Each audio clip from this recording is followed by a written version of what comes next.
we want to be selective. We don't want to go after everything. We want things that drive change, and we want things that are in our sweet spot. So there's a lot of opportunities that are out there to improve technology, to focus on semiconductors, to grow microelectronics. But what are those things that we are very good at in our mission space? You're listening to Being Built. I'm Aaron Davis. I'm the founder of Reliant Search Group. I'm here with Jackie Janning-Lask. Thanks so much for being here.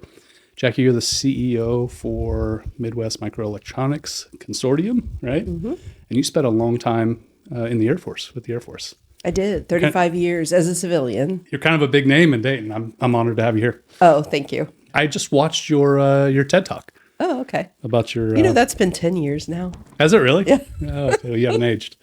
10 years ago you did that TED Talk. I guess that was the Dayton one. Yes. Yeah. It was interesting. So as soon as I watched that, I thought, oh, I want to brag to my family about who this woman is and what your father did and that kind of thing. So thanks for sharing that. Appreciate that little moment. So tell us a little bit about what you're working on now. So I'm the CEO of Midwest Microelectronics Consortium, mm-hmm. and our mission is to advance microelectronics technology, manufacturing, and really focus and enhance the domestic supply chain, mm-hmm. right? We want to bring back the chips back to the United States, mm-hmm. the manufacturing, the fabrication. And a lot of the technology, if you know a little bit about the chips history, right, it was invented in the United States. Really? And, a lot of the work went offshore, and now we need to bring that back. We need to bring back the manufacturing part of it, mm-hmm. as well as, let's look at some of the technology improvements mm-hmm. and how we can accelerate what we call lab to fab or laboratory to fabrication. And then MMEC specifically focuses on lab to fab to mission. So not only are we focusing on, accelerating the technology piece from the laboratory to fabrication, but we want to get it out to the warfighter, right? And then the other beautiful thing about that is the transition to commercial applications. So chips aren't going away.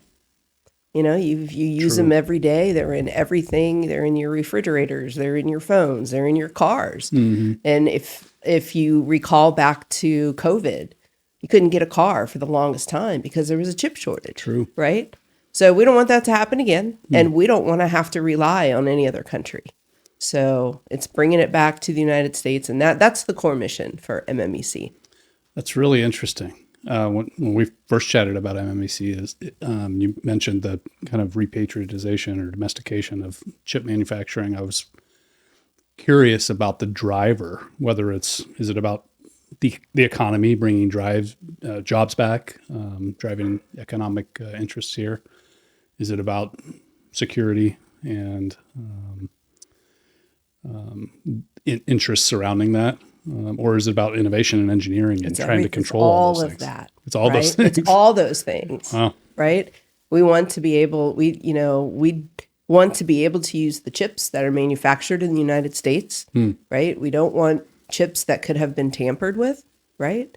That go into our supply system and then could be used in some very significant, apparatuses or tools, or we want to keep that and maintain that from a domestic supply. I hadn't even thought about the supply chain implications, but just being able to control. So, man, we felt just enough of that through the COVID experience for everybody to care about it all of a sudden.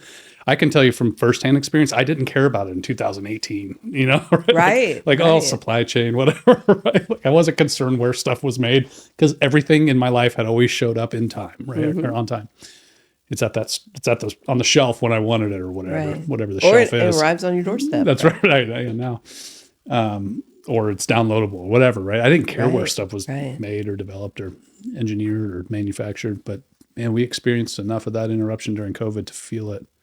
Maybe that was a good thing that we experienced some of that pain and it kind of jolted the average man. I think so. If nothing else, it made an awareness of semiconductors and how we use them in the United States and how important they are in our lives. Mm-hmm. So I talk to people who are not aware of MMEC or are not engineers or scientists. And when they ask me what I do, I use that example And it immediately clears it up for them that, you know what, we do need that. We do need a domestic supply. You're right. So, so I think, COVID wasn't the greatest thing, but I think it did wake people up to some of those things that are out there that we really need to change. How is that going? Like, how is that? That's an ambitious goal. It is. It seems big. It seems a little intimidating. Right? I love it. I love it. So, if you watch my TED Talk, one of the things I said was dream big. True. Right. Yeah. And, you might, reach for the moon, you might land on a star. And I love the mission. I love the people. I love the fact that we're doing something for the warfighter. I will tell you that MMEC is one of the 8 hubs that were selected that is focusing specifically on that end state, that warfighter. So the lab to fab, going to that mission point. Okay. After 35 years in the Air Force, working for the Air Force, working for the warfighter is so important, and it's in my blood. Right. And so having a mission that is going to support the end user, the warfighter, is fulfilling for me. And so while it is a big lift, I have a great team. A lot of these folks I've worked with in the past.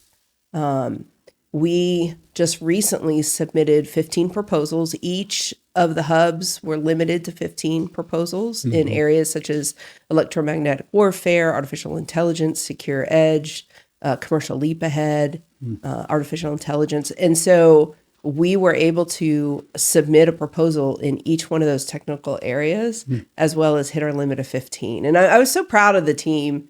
For those of you out there that really focus on, submitting proposals, it's a huge lift, right? Yeah, it's a big pile of work. And sometimes you get it in at 1 minute till they're due. Sometimes you get it in a day before. But everybody on the team had part of pushing those through. And it was just such an exciting time because we have only been in existence for now it's less than 6 months. So at the time it was a little over 100 days. And for us to come together and do that. So I told my husband, I said, I'm going to buy the team a patch. So I had one of our teammates make a patch that the folks could either put on their jacket if they wanted, or their backpack, or just That's keep your trophy, right? Or keep it as a coaster. But just the fact that was quite an accomplishment, and I love to celebrate those accomplishments because they don't come that often, and you gotta. When's the next time you're going to push 15 proposals out the door at once? Right? Yeah, that's right.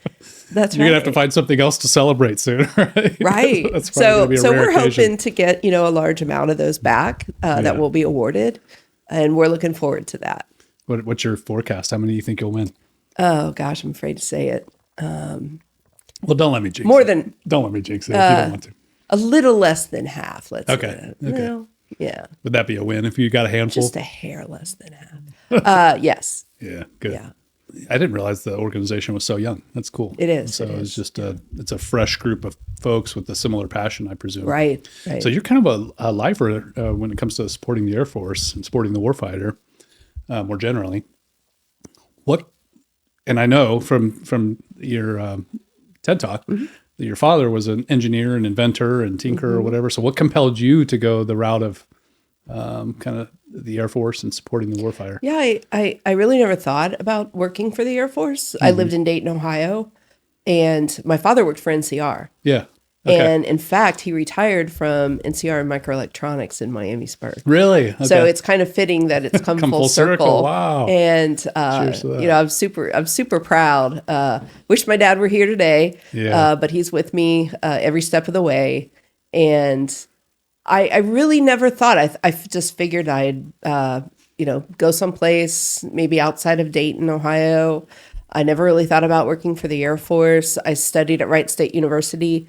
At the time, it was human factors engineering. And one of the reasons I went into the human factors discipline, was that at the time, Wright State University was the only university in the country that offered it as a bachelor's degree. Okay. And it came on the tails of 3 Mile Island and the disaster that they had there, which was all focused on I think this is a human factor. Sure. Some kind of user experience there. Right? Yeah. Interesting. And so I also grew up during the space shuttle days. Okay. My bedroom was decorated with space shuttle. I had space shuttle models hanging from the ceiling. I had posters on the wall. My father used to joke, if anybody comes in here, they're going to think this is a boys' room. And at the time, I was like, come on, Dad.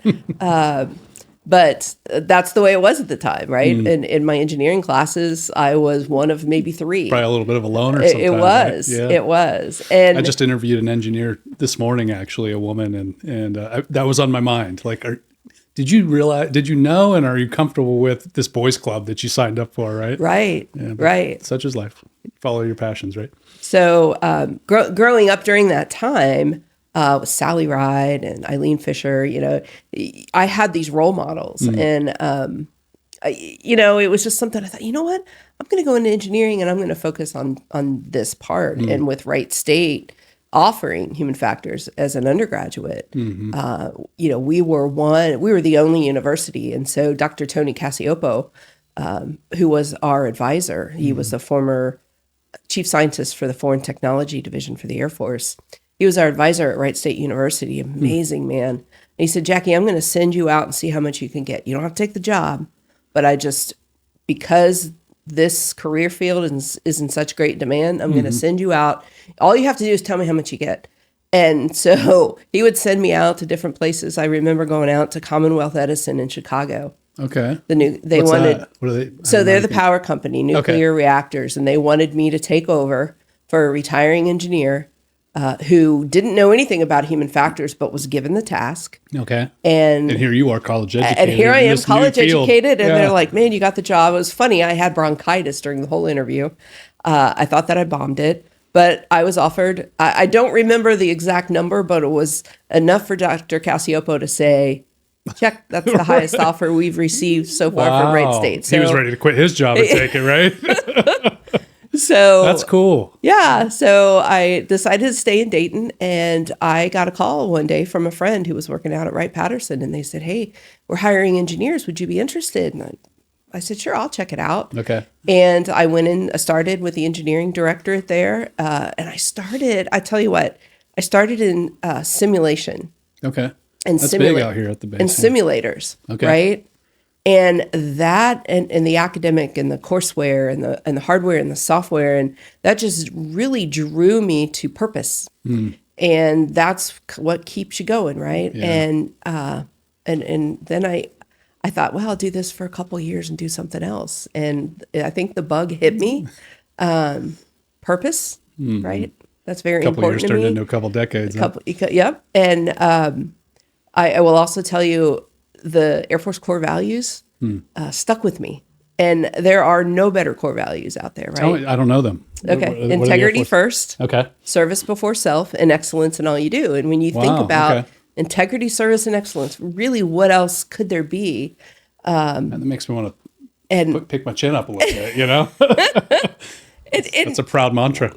Whenever it's 3 simple words. And so I turned that into a little mantra for my kids every day. I'd send them off to school and I'd say, do good, be good. Right. And so that was kind of our home mission statement, so to speak. Do good, be good. And that's the integrity, service, and excellence part. It made me feel good every day to go into work. And I think that's why I stayed. Missions are funny like that. Mission statements, vision statements. I've always, when I was an employee, I always thought they were corny, but then I get into leadership and I realized that it's so useful, I think, for leaders to very intentionally decide what are the things that what are the core principles that we're going to focus on. And I went through that exercise just recently, 6 months ago or so, for my own business. And it was so edifying. It was so inspiring, I think, to get clear about what my vision and mission is as a founder, and then be able to articulate that clearly to my very small staff and then the people that I'm hiring. Right. And hey, does that align? Oh, that's me.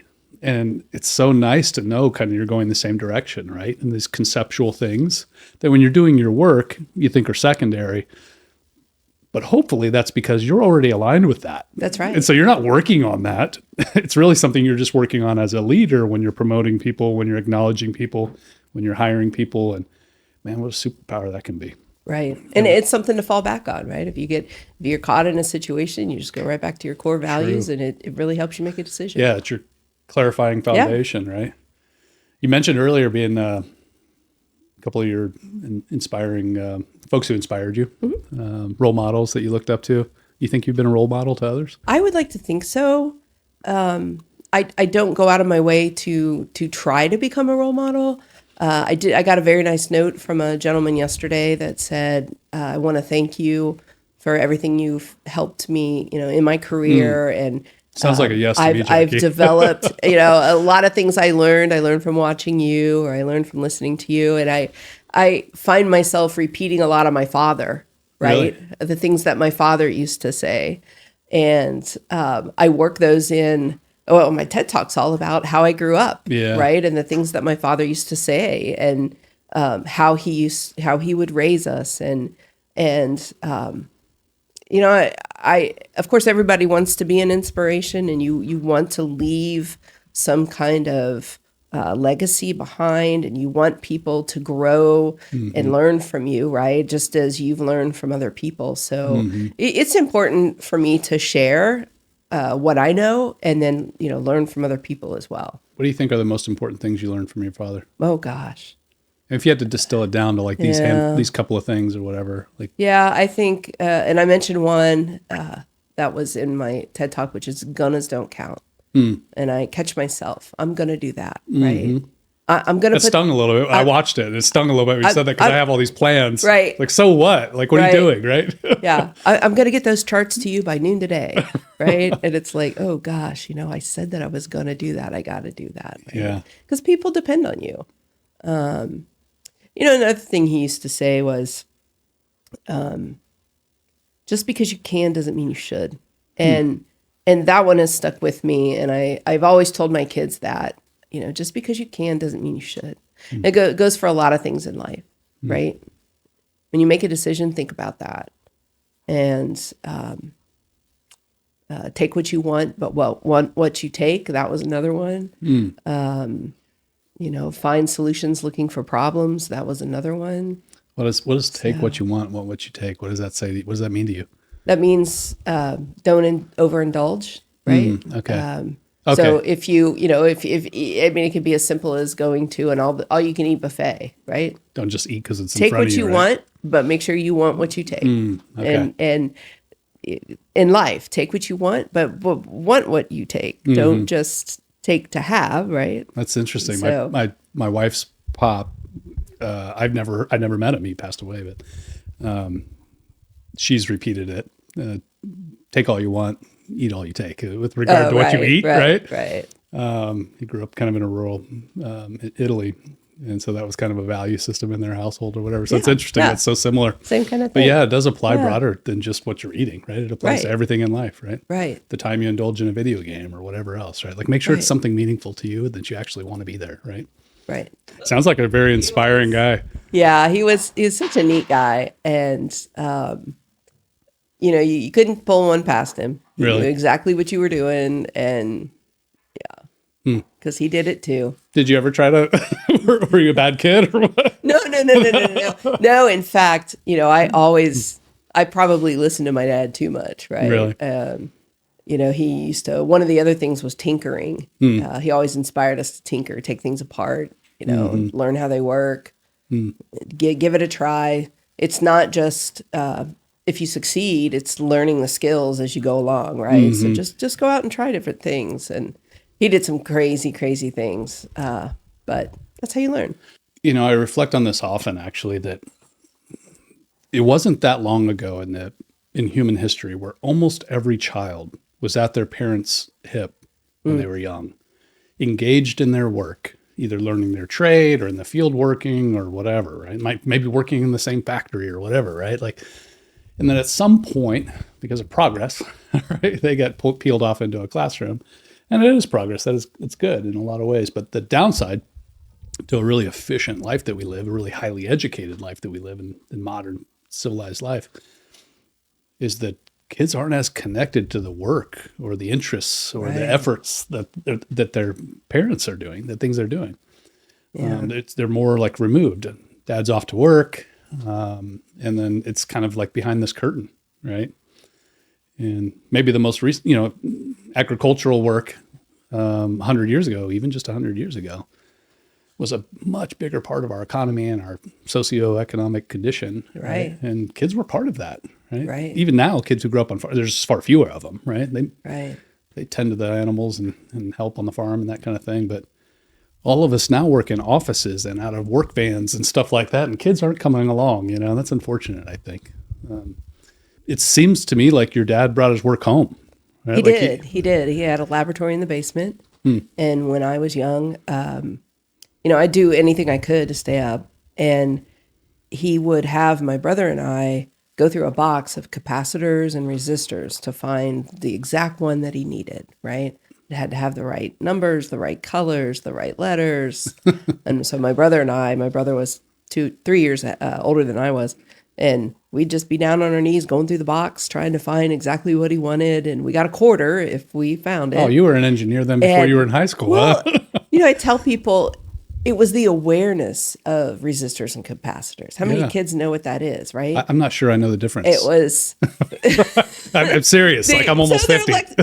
So they're electrical components, right? Yeah. That control resistance or flow and capacitance. And so when we would find these, I knew what it was. I recognized that. So when I got into college, it was like, wow, I know what that is. I'm not afraid of it, right? I know how it fits in a breadboard. I know what it does. So he also had chemicals down there. Greene County. I did not know. I was not aware. But we lived in Greene County, and sometimes it was like, Dad, should you have these chemicals down here? Yeah. It was just part of the process. And so I learned a lot about perseverance. I learned, we called it stick-to-itivity. I learned a lot about just trying things to see, what happens. I learned a lot about tools. I learned a lot about, just putting things together and making things. At Christmas time, he always made something as gifts.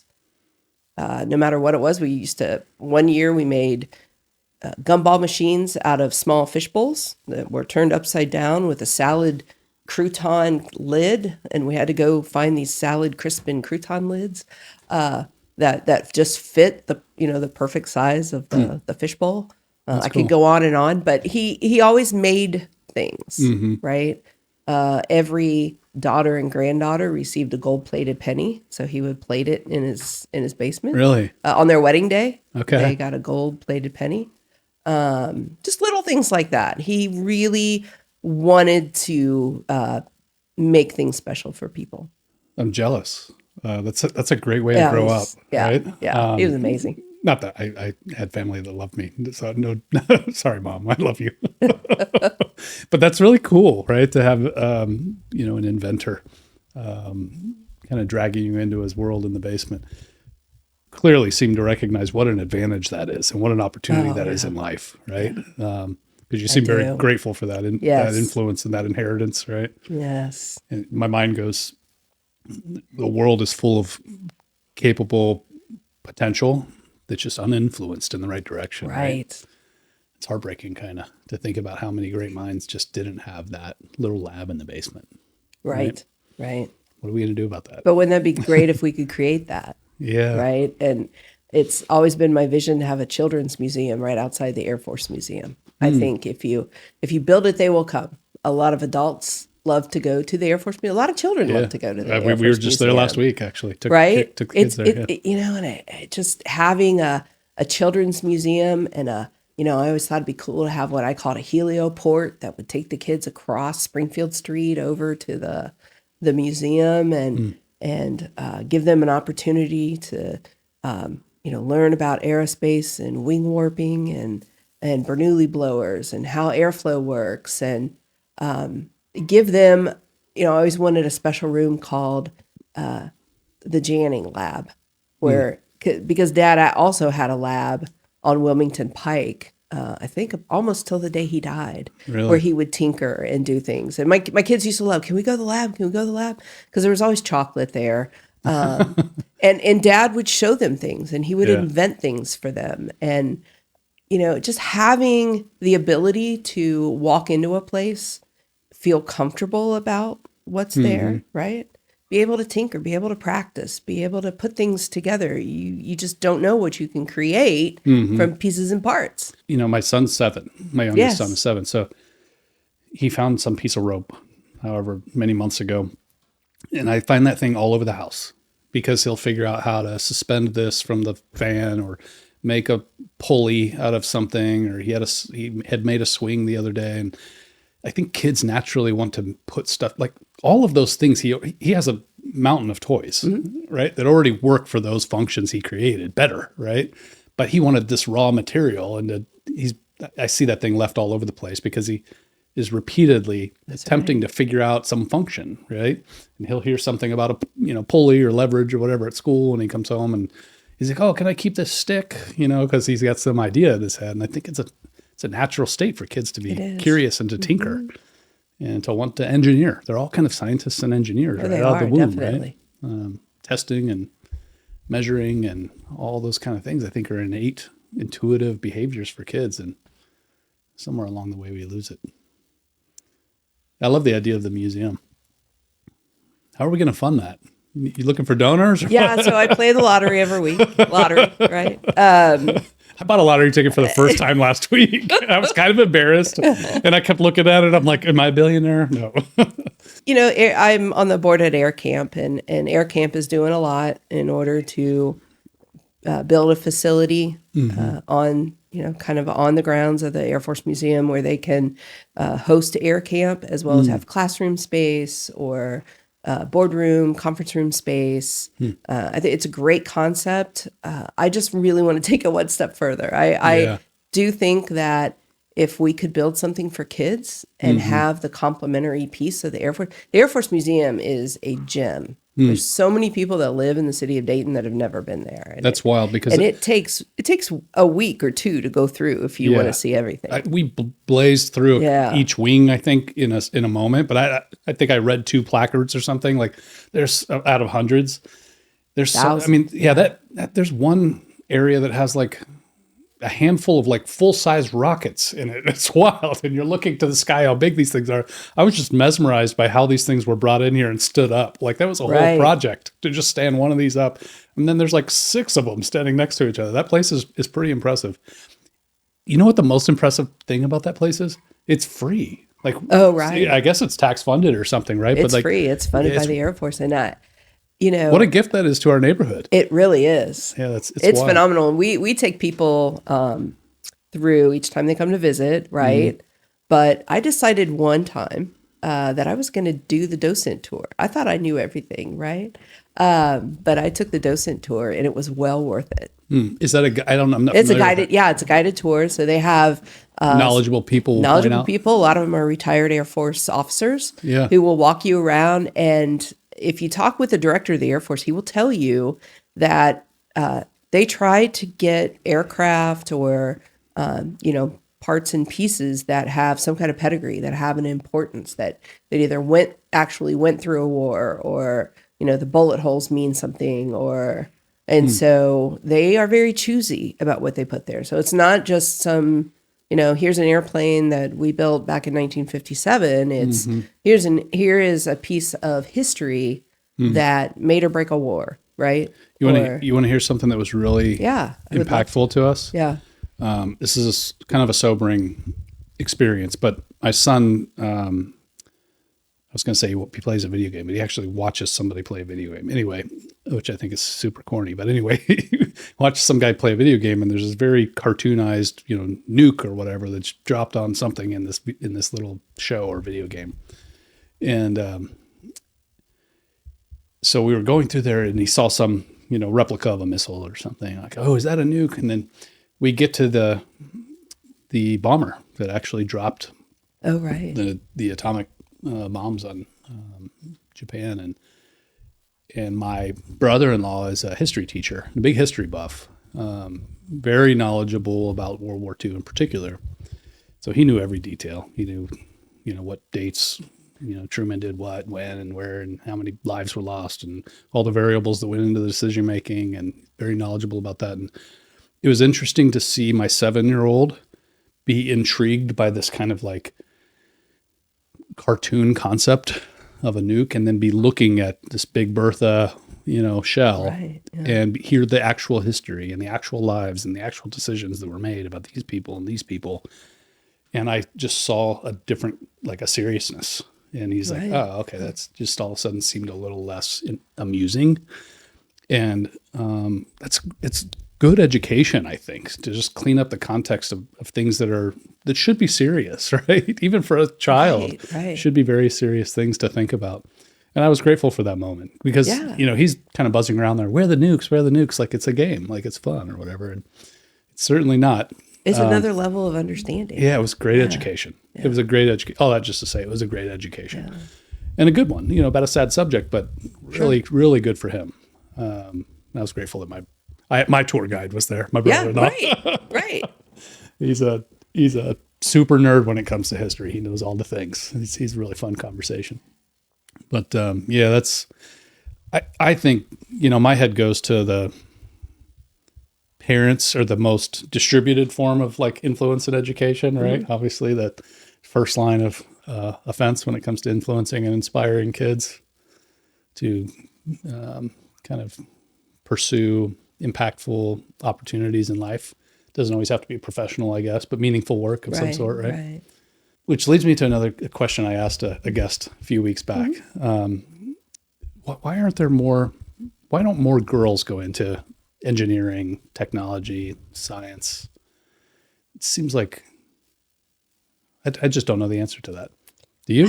I think there's so many factors. Yeah. It's not just one, right?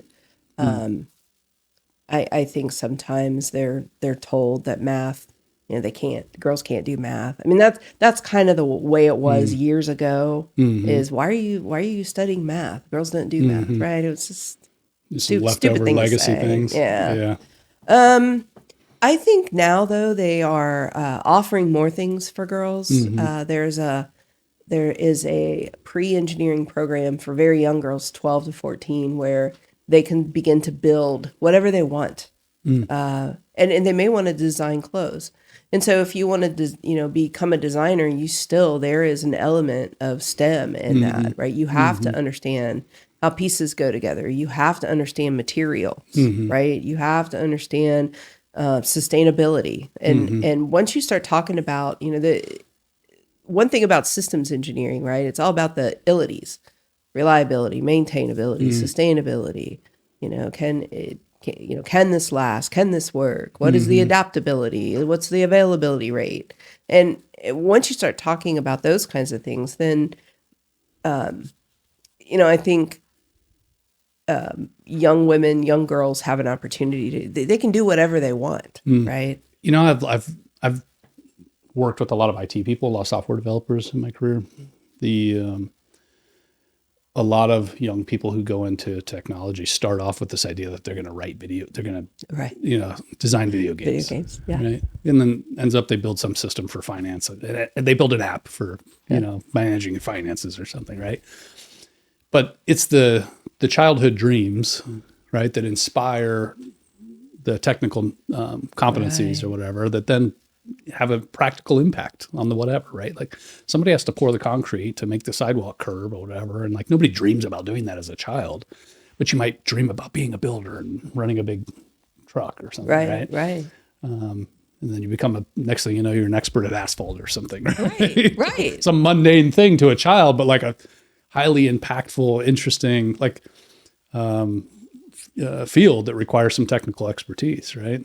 So maybe what I heard you say that was interesting is if, a young girl wants to go into fashion or whatever, don't miss the opportunity to point out the technical competencies necessary to make that happen. It's not just sketches, right? This is not Cinderella where the mice aren't going to show up and sew that thing together, right?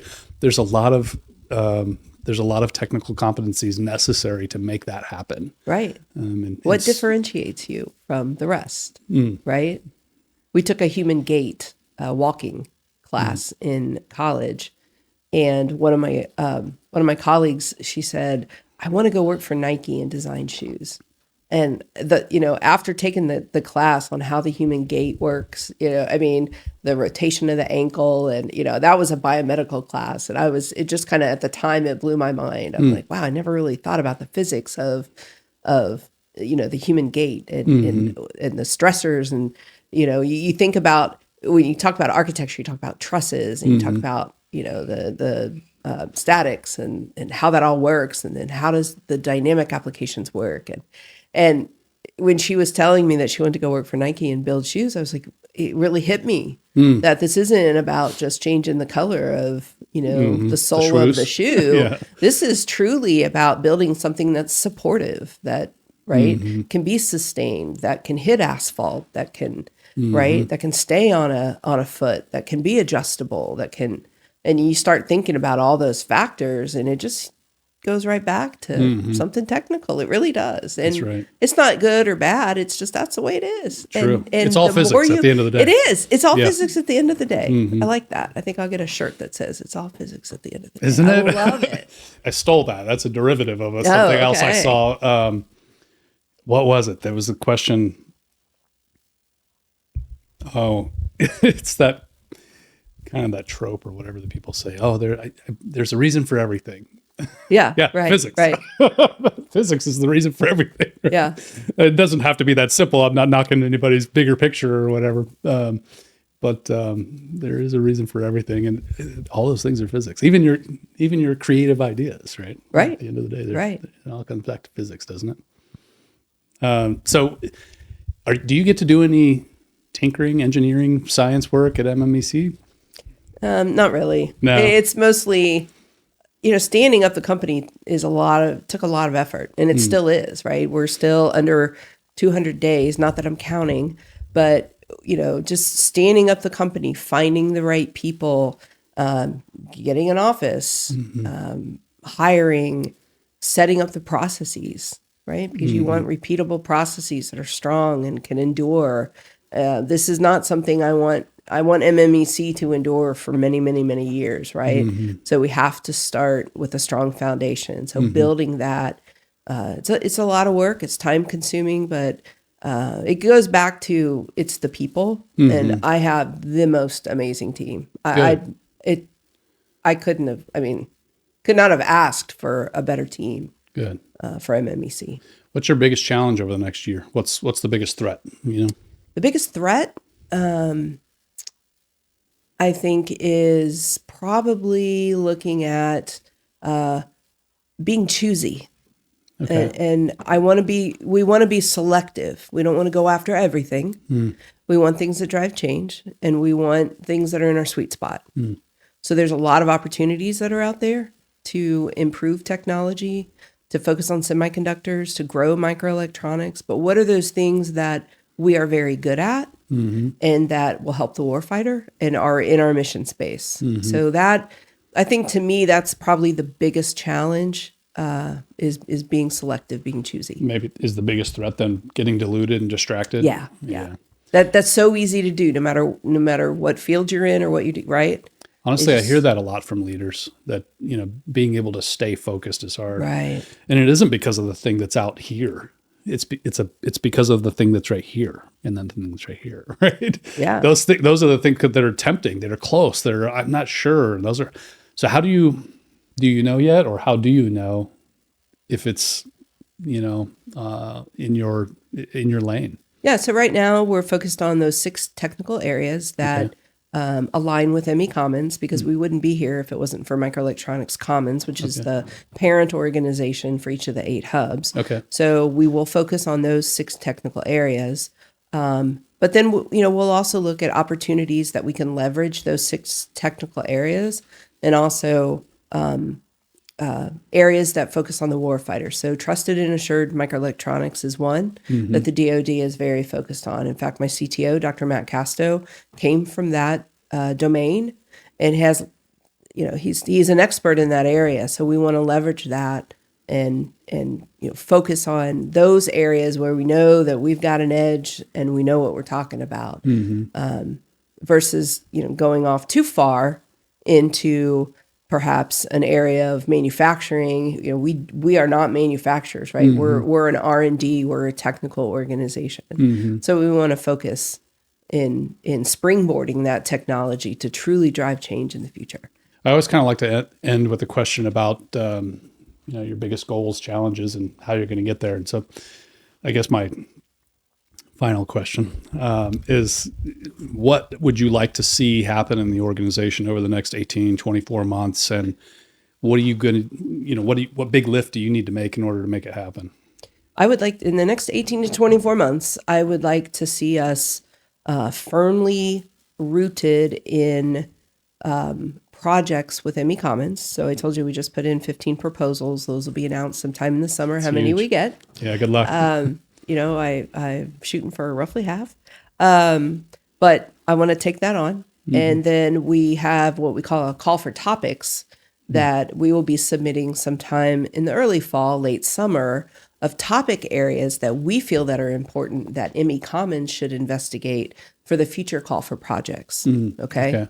So if with our expertise, if we can influence that and then go towards, those call for projects, we'll get even more. And then more importantly is helping other organizations, whether it's Department of Energy, NASA, other parts of the federal government is important, other foundational customers, the integrators, Northrop Grumman, Boeing's, those types. All the big ones, yeah. And then the other part is we have a workforce development component. Okay. And so we will be kicking that off very soon, and that's K to 12 and beyond, right? Okay. And so I'd like to kick that off. I was kind of joking with them that we'd have a 5 by 10 to the 13th nanometer run. Wait, 5 by 10 to 13? 5 times 10 to the 13th nanometer run. That's 5 with a lot of zeros, right? But instead of kilometers, it's nanometers. Okay. Right? So that's brilliant. just so kids can understand there's different measurements. Good marketing. It's not just measured in kilometers, right? It. But if you measure in nanometers, it's very, very tiny. That's fun. But kick off the workforce development initiative and then begin to leverage. And one of the things we say is, we want to inspire locally, but really influence globally or nationally. And I think we can do that. The state of Ohio is very strong in the semiconductor domain with Intel coming in New Albany, near Columbus. They're building 8 fabs there. I believe it's 8 fabs. And then we also have Lorain County Community College, who has some microelectronics training. Okay. And then we have a lot of the STEM schools in the area that we'd love to get kids, just, get them aware and maybe give them some tours and some training and give them a breadboard. I knew my middle daughter was going to become an engineer when I opened up her sock drawer one day to put some socks away. And I found this little breadboard with little components. And she had made a little switch light.